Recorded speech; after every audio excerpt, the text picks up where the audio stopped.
This Family Life News podcast is made possible by the support of listeners like you. It's the Noon Report from Family Life, bringing a Christian worldview to what's happening in New York, Pennsylvania, across the country, and around the world. Weather with Kevin Williams, and faith-focused feature stories with the Family Life News team. Now, here's what's happening. King of the Hill, good afternoon. Welcome to the broadcast. The King of England arrives on Capitol Hill today with much fanfare. King Charles III will address an historic session of Congress at 3 o'clock this afternoon. NBC's Haley Jackson begins our coverage. He's set to become only the second monarch to deliver remarks at the Capitol, following his mother, the late Queen Elizabeth II, in 1991. King Charles is expected to highlight how the U.S. and U.K. have always found ways to come together despite disagreements. And according to a Buckingham Palace official, he'll describe the relationship as one of the greatest alliances in human history. Later tonight, the king and his wife, Queen Camilla, will be wined and dined during a lavish state dinner. King Charles' 4-day stay in the U.S. of A. includes stops in Virginia and New York City tomorrow. It's in conjunction with the 250th anniversary of our independence from England. Historian Shannon Spence. The fact that the king was invited to come celebrate our independence from his country just shows how tight these binds are and how long and storied this friendship is. And that is just underscoring this long, storied history that these two nations share in partnership. And, when we did our own Brexit 250 years ago. Spence says the world is smarter, stronger, and safer because the U.S. and the U.K. enjoy a deeper relationship than any two countries on the planet. The suspect accused of targeting President Trump during Saturday's White House Correspondents' Dinner was formally charged yesterday. He'll face a detention hearing on Thursday. Reporter Christina Coleman. 31-year-old Cole Allen was charged with 3 counts, including attempting to assassinate the president, which carries a life sentence during his first court appearance in Washington, D.C. Authorities say he traveled to L.A. to Chicago and then from there to Washington, D.C. by train to target the president and Trump administration officials based on a manifesto he wrote. Correspondent Dave Spunt continues our coverage. We know that he checked into the Hilton Hotel just one day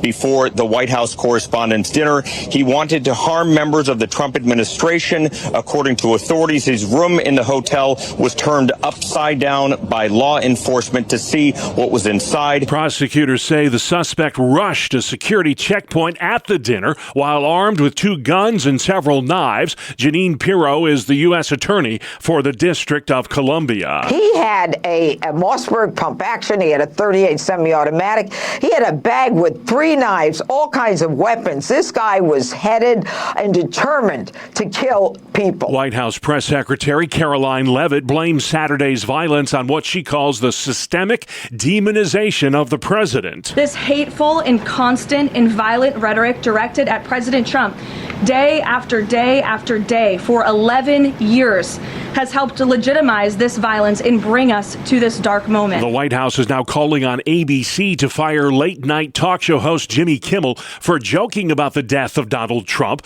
The liberal comedian called Melania Trump an expectant widow 2 days before the shooting. On last night's show, Kimmel addressed the controversy and Mrs. Trump directly. I am sorry that you and the president and everyone in that room on Saturday went through that.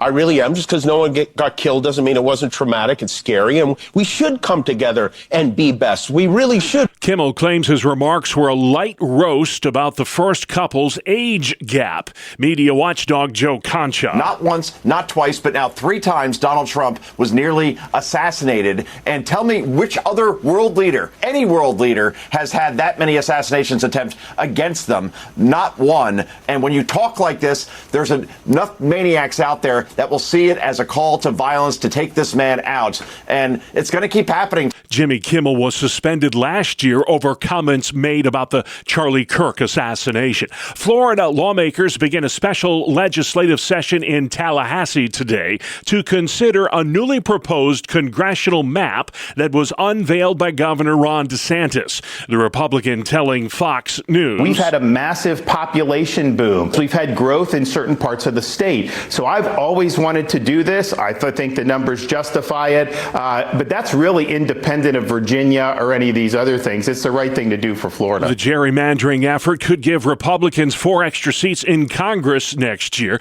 It comes as the Virginia Supreme Court considers a redistricting case that could give Democrats a 10-to-1 advantage in that state. 2 new housing reports go public today, and they should shed some light on where things stand when it comes to the volatile real estate market. The housing sector is front and center on this Tuesday with a few key reports due out today, all measuring data for the month of February. One of them takes a look at housing prices year over year and month over month. Another, the Case-Shiller Home Price Survey. That's a look at median prices for houses in 20 major metropolitan markets. The last report showed the average price nationwide was $326,600. In New York, I'm Daria Albinger. Several of the country's low-cost air carriers are asking for help from Uncle Sam as they grapple with surging fuel costs due to the ongoing war with Iran. On average, domestic airfare is up about 18% compared to last year. That's $55 more per trip. Internationally, it's $115 more. Now, several low-cost airlines are asking the federal government for $2.5 billion to help pay for fuel. Aviation expert Chris Van Cleve, the federal government also weighing a $500 million bailout of Spirit Airlines. A taxi fit for the Jetsons is now up and running in New York City. He's now an airplane. On its way with speeds up to 140 miles an hour, these electric air taxis are quiet with no emissions. And looking out, stunning views of landmarks for a flight between JFK Airport and Midtown under 10 minutes. Ride, glide, save time, according to leaders with Joby Aviation. It's been in people's minds, the Jetsons for so long. And all of a sudden people say, this is real and it's happening. That's a taxi I wouldn't mind taking. Reporter Dave Carlin on board the brand new air taxi that debuted yesterday in New York City. Still to come on the Noon Report for a Tuesday, abolishing the death penalty, tick-borne illnesses, and state police employ muscle cars. Good afternoon. I'm Kevin Williams, tracking showers and some gusty breezes. Forecast details are up in 10. All right, Kevin, we'll keep an eye out. Thank you very much. A pro-family group in Pennsylvania is launching a statewide prayer campaign. The Pennsylvania Family Institute sponsoring a series of prayer events that start tonight in Stroudsburg in advance of next week's National Day of Prayer. The Pray for PA Tour is an initiative of PFI's Church Ambassador Network, which helps foster relationships between the church and government leaders. Christian leaders will gather next Wednesday in the Capitol Rotunda in Harrisburg to pray for the Commonwealth. The 74th annual National Day of Prayer is next Thursday, with prayer events happening in over 30,000 communities nationwide. With the weather getting warmer, public health officials are warning about tick-borne illnesses. Emergency room visits for tick bites are at their highest level in New York State since 2017. Chuck Bartlett with the Erie County Parks Department says the rise in ticks is directly connected to an increase in acorns, of all things. What that does is it increases the food source for primarily small mammals. We had the large mouse population, so they're more likely to feed on a mouse. Once a mouse is infected with Lyme disease, for every tick that feeds off of the mouse after that will have Lyme. All the larvae last summer got infected with Lyme, hunkered down, and those are the ones that are starting to come out now. Bartlett says the number of young ticks infected with Lyme disease has doubled in recent years. He recommends anyone who spends any amount of time outdoors check yourself and your clothing for ticks. You should also report any symptoms of Lyme disease, like fever, rash, fatigue, and joint pain, to your doctor. Pennsylvania Governor Josh Shapiro is appointing a new special counsel for energy energy affordability. The consumer watchdog position will inspect utility rate increases and push back whenever energy companies try to raise rates unfairly. The governor says the special counsel for energy affordability will support efforts to lower utility costs in the Commonwealth. New York Congressman Nick Langworthy is urging the House to immediately pass a funding bill for Homeland Security. The Southern Tier Republican says Saturday night's security scare at the White House Correspondents' Dinner proves action must be taken now. An attack on the president is an attack on our entire republic. This is a matter of grave national security concern. The Department of Homeland Security is a vital agency to our nation's safety that is responsible for far more than immigration. We should not allow another day to go by that the Secret Service and our counterterrorism units, they're not fully funded and operational. Langworthy says passage of the Senate-approved funding measure would send a strong signal that Congress is serious about securing the homeland. Well, currently there is a moratorium on the death penalty in Pennsylvania, but an effort's afoot in the state house to abolish it altogether. Sponsors call capital punishment a moral minefield. Democratic Representative Chris Rabb. It's irreversible. It is expensive. And our government does not have the moral authority to put people to death. The last time the death penalty was employed in Pennsylvania was 1999. Still, Republican Representative Tim Bonner says it serves a purpose. We reserve it for the most heinous murders. And we should not take that off the table. Since 1978, 13 Pennsylvanians set to be put to death have been fully exonerated for crimes they were unanimously convicted of.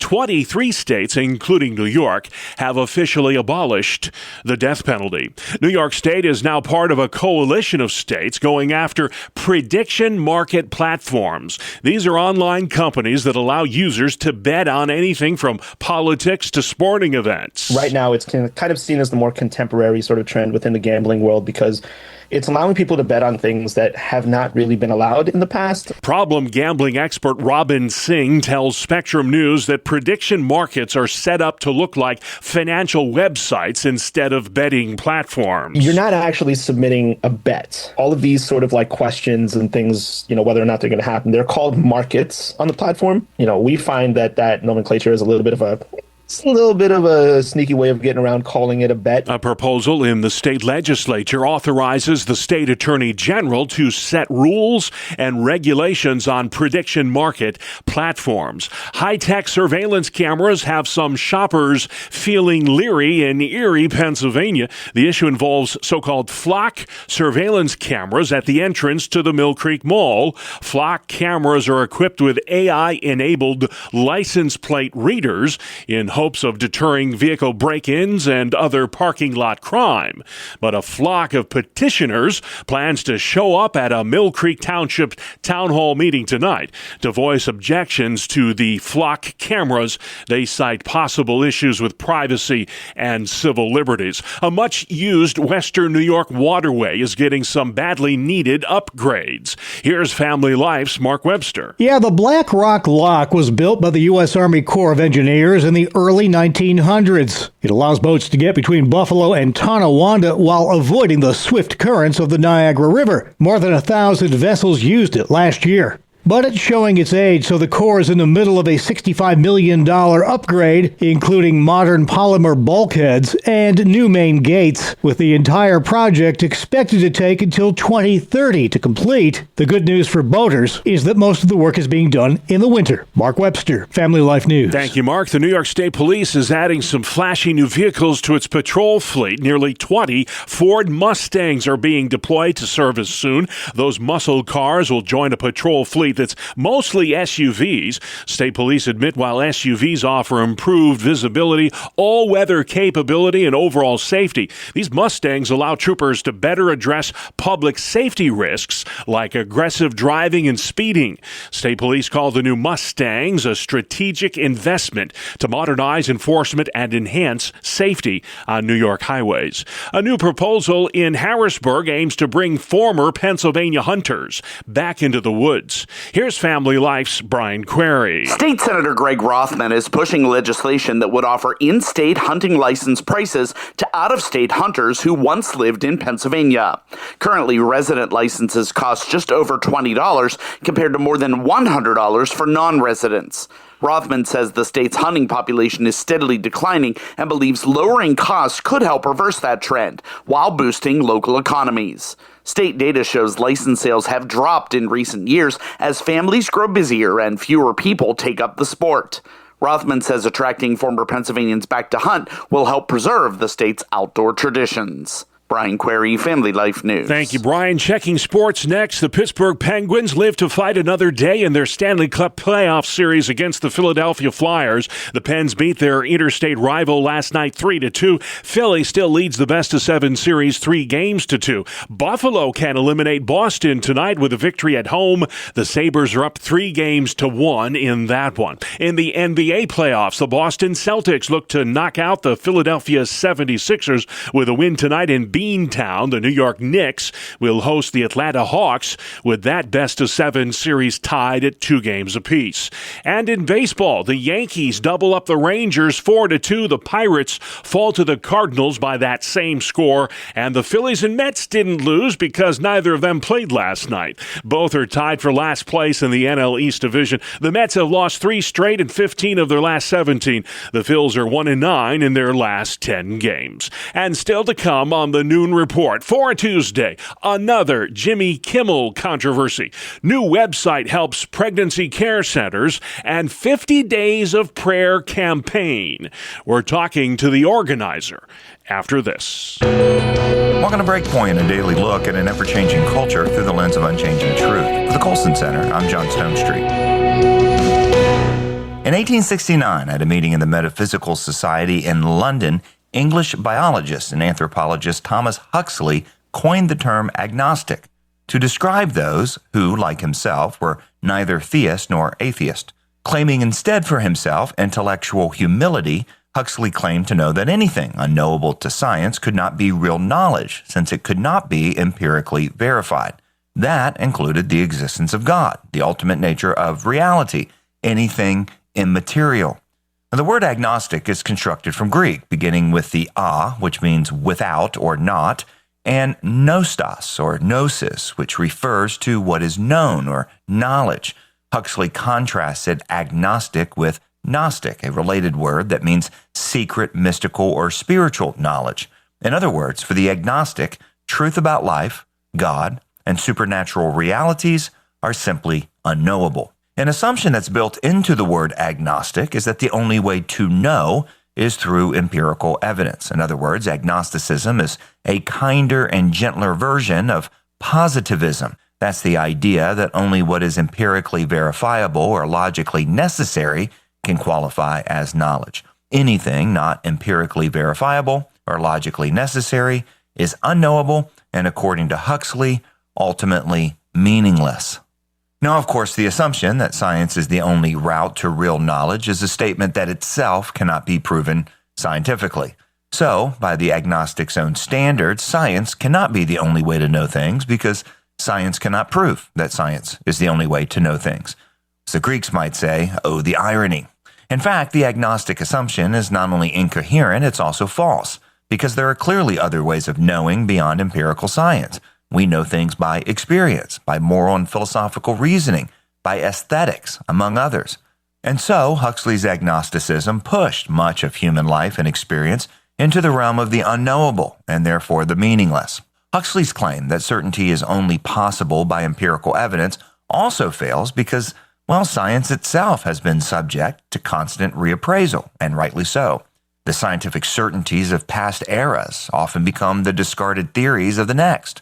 And of course, that Huxley reserved the right to decide what qualifies as knowledge certainly undermined his claim to intellectual humility. And of course, it's likely that he believed things not testable by empirical evidence.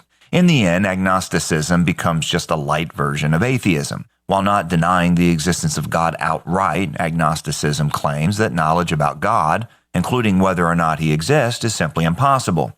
Theists propose another source of knowledge, specifically divine revelation. As Francis Schaeffer said, God is there and he is not silent. Ironically, in the century and a half since Huxley claimed that science is the only thing that provides knowledge, science itself has uncovered more and more evidence for God from the world that he made. From the finely tuned molecular machines in every cell to the world seemingly built for humans, the evidence points to purpose and design in the universe. And if there's a design, that implies that there is also a designer. And that just scratches the surface for why it is certainly reasonable to believe that God exists and that he's made himself known both in his word and his world. Agnosticism is another example of how humans suppress the truth, rejecting what may be known about God. But for those with eyes to see, the evidence is there. For the Colson Center, I'm John Stonestreet with Breakpoint. Thank you, John. Let's head outside. Weather where you live with meteorologist Kevin Williams next. Here is your family life forecast. Our call for this afternoon: cloudy, gusty breezes and showers. High temps 60s. Leftover shower, diminishing breezes tonight, low in the 40s and 50. Tomorrow, cloudy, morning drizzle, afternoon rain and thunder. High temps mid 50s to mid 60s. Chilly on Thursday with variable clouds, the sun and a shower. High temps upper 40s to mid 50s. And again, the first weekend of May is going to be very chilly again for the season. All right, Kevin, thank you for that. This is the Noon Report on Family Life. Great to have you with us today. I'm your host, Bob Price, and here's what's happening Tuesday, April 28th. Make no mistake, this was an attempted assassination of the President of the United States. That is the U.S. Attorney for the District of Columbia, Jeanine Pirro, formally announcing charges yesterday against the 31-year-old teacher from California, accused of targeting the president during Saturday's White House Correspondents' Dinner. His name is Cole Allen. Retired Secret Service agent Rick Delorte says the president has had a bullseye on his back ever since taking office. It's been now close to 12 years that he's been called just about every name in the book. Certainly some of that stuff starts to stick, and you have individuals out there, some of them just not really playing with a full deck of cards, some of them are looking for an excuse, and when you start calling the President of the United States a Nazi, a dictator, there's going to be some folks who are going to become determined, who are going to become radicalized, and are going to try to carry out something. The White House is calling on ABC television to fire late-night talk show host Jimmy Kimmel for joking about the death of Trump. The liberal comedian called Melania Trump an expectant widow 2 days before the shooting. White House Press Secretary Caroline Leavitt. Who in their right minds says a wife would be glowing over the potential murder of her beloved husband? It was a very light roast joke about the fact that he's almost 80 and she's younger than I am. It was not by any stretch of the definition a call to assassination. Kimmel was suspended last year over comments made about the Charlie Kirk assassination. It's a history-making day on Capitol Hill as official Washington rolls out the red carpet for the King of England. King Charles will visit the U.S. Capitol today and address Congress. Only the second British monarch ever to do so. The first was his late mother, Queen Elizabeth, back in 1991. In the evening, President Trump and the First Lady will host the King and Queen at the White House for a state dinner. Also on the agenda during the 4-day trip, visits to New York and Bermuda as they celebrate the long-standing relationship between the U.S. and Britain. Correspondent Stacey Lynn, the Royals trip coincides with the 250th anniversary of our independence from England. A proposed new congressional map in Florida could give Republicans the edge in this year's election. Republicans in the Sunshine State are pushing to redraw congressional district lines to balance out changes approved last week by voters in Virginia that could give Democrats more seats. I know the legislature's ready to go. They're going to get the job done. Florida Republican Governor Ron DeSantis unveiled the new map, a far more Republican spread that could allow the GOP to pick up 4 more seats in the House. CBS's Ed O'Keefe. 250,000 women face unexpected pregnancies every month in this country. Now, Focus on the Family has launched a new website to help the 2,800 pregnancy care centers who are providing abortion alternative services. We have 11 different grants, everything from an ultrasound machine to abortion pill reversal training. And one of the things that we love about that is we give away so much money to pregnancy centers. And that's our way to invest in them because we know they're on the front line. And this is our way of reaching into them and saying, hey, we're here for you. and how can we support you? Robin Chambers with Focus on the Family tells Family Life News this website also provides life-changing information to abortion-vulnerable women. They are not being told the truth. The pregnancy centers know that these women coming in have not been told the truth about the abortion pill and what that does to your body, what it does to you mentally. And so all of that information is on there for pregnancy centers to really learn what it means to counsel that woman. We've always said counseling and ultrasound go hand in hand. She needs to know that she's safe. She needs to know that she's heard. And the pregnancy centers use every single one of those grants in a way that reaches that young woman with true health care and real information. That's Robin Chambers at Focus on the Family. You can learn more about the grant money available for pregnancy resource centers at seelife.grant.fotf.com. That's seelife, S-E-E life, grant.fotf.com. A win in court for pro-choice advocates in one deep red state. A Wyoming judge blocks a new state law that would have banned abortion once a fetal heartbeat is detected, often as early as 6 weeks of pregnancy. Wyoming's lone abortion clinic and others challenge the restriction. The judge's block will remain in place as a lawsuit moves forward. Previously, the state Supreme Court struck down sweeping abortion and abortion pill bans, finding the restrictions violated the Wyoming Constitution. Tom Graham reporting Tennessee lawmakers have revised their controversial Ten Commandments bill. Instead of mandating display in public schools, the new legislation allows schools to post the Law of Moses alongside other historical documents like the Declaration of Independence. You're listening to The Noon Report on Family Life. This is Mission Pulse. We spotlight ministries making a difference where you live, across the country, and around the world. This week, we're spotlighting Dr. Douglas Small with Prayer at the Heart. You are launching 50 days of prayer, and you've invited 1 million Christians to pray for 1 million unbelievers for the 50 days between Passover, which started on April 5th, through Pentecost on May 24th. Tell me more. We've not married prayer and evangelism. It is the only way to really change the nation. Families are very fragile. 43% of our children, when they're born, the father is already gone. We're so polarized politically. It took a great awakening to give this nation birth, and now we need one to save it. Christian researcher George Barna documented a crisis of faith and hope in America, and in his study found only 6% of American adults hold a biblical worldview. 58% of Americans reject the notion of absolute right and wrong, and fewer than 1 in 4 American adults attend church weekly. What's your response to that study? I think he's right. The attendance probably prior to COVID was only 17 to 18% of the population, and now it's probably hugging around 15%, with 23 to 25% being in church once a quarter. That's appalling. We're losing Christianity. We're losing our faith. 12% of youth pastors have a biblical worldview. About 13% of children's pastors have a biblical worldview. So we're somehow disconnecting faith from its roots, from its biblical roots, and nothing could be more disastrous than that happening. So we need a grassroots revival. We need a tithe of the nation. Would get us close to a sociological tipping point. You don't need a majority. It was only about 20%, maybe 30%, that wanted freedom 250 years ago. 20% left and packed up their bags and went back to Europe when the Revolutionary War was all over. Most in the middle just didn't care. That's where we are now. How does the 50 days of prayer work? I was meeting with Nam Soo Choi, a Presbyterian pastor who has sent prayer teams to 100 nations, and he sent 85 teams here to America.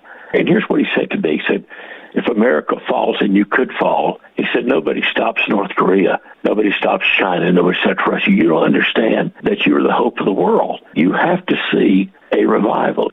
I woke up in the night and I felt very clearly that the call was to mobilize as many as 1 million people to pray for 50 days to see 1 million people come to Christ. That's been our goal, because that will be twice as many as all denominations are now seeing come to Christ in the course of a year. You've created a 68-page, 50-day prayer guide.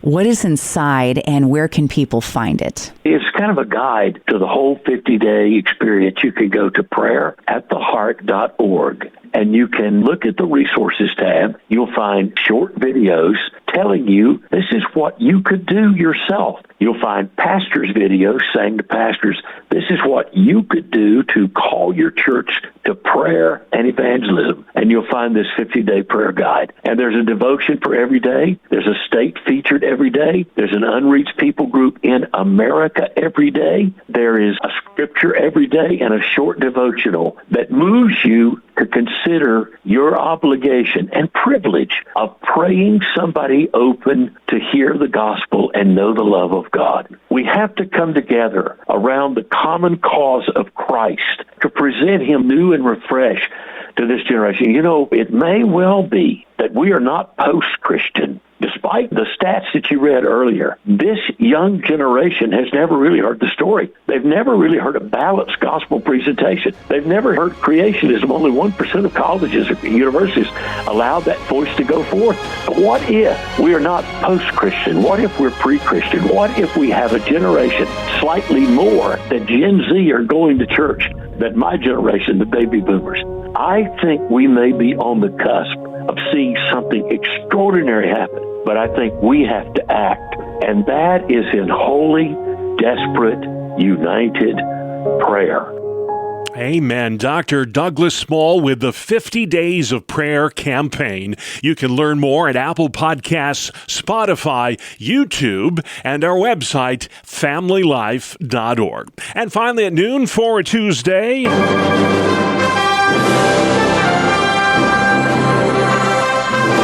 It's a bird, it's a plane, it's National Superhero Day. Correspondent Bree Tennis says today's the day to honor those who dare to don the cape, and many who don't. The day is to honor characters with extraordinary abilities, physical, technological, even magical, with a selfless dedication to all that's good. And don't look for the cape. Only 16% of superheroes wear them, and there are over 80,000 to choose from. Underdog, Spider-Man, Wonder Woman, the Powerpuff Girls, Aquaman, even Doorman. Today, watch a show, read a comic, embrace the good. Just don't scale any buildings. I'm Bree Tennis. Yeah, leave that to Spider-Man. Thank you, Bree, and that's our world. He didn't wear a cape either, I don't think. The world we live in. Tuesday, April 28th. I'm Bob Price. Family Life News. You've been listening to the Noon Report, heard weekdays on Family Life. Thank you for listening. Thank you for listening to this Family Life News podcast. If you've been encouraged by what you've heard, please share it with others and click the subscribe button to automatically receive future episodes. Family Life is a listener-supported ministry. Podcasts like this are made possible by your financial partnership. Find out more at familylife.org.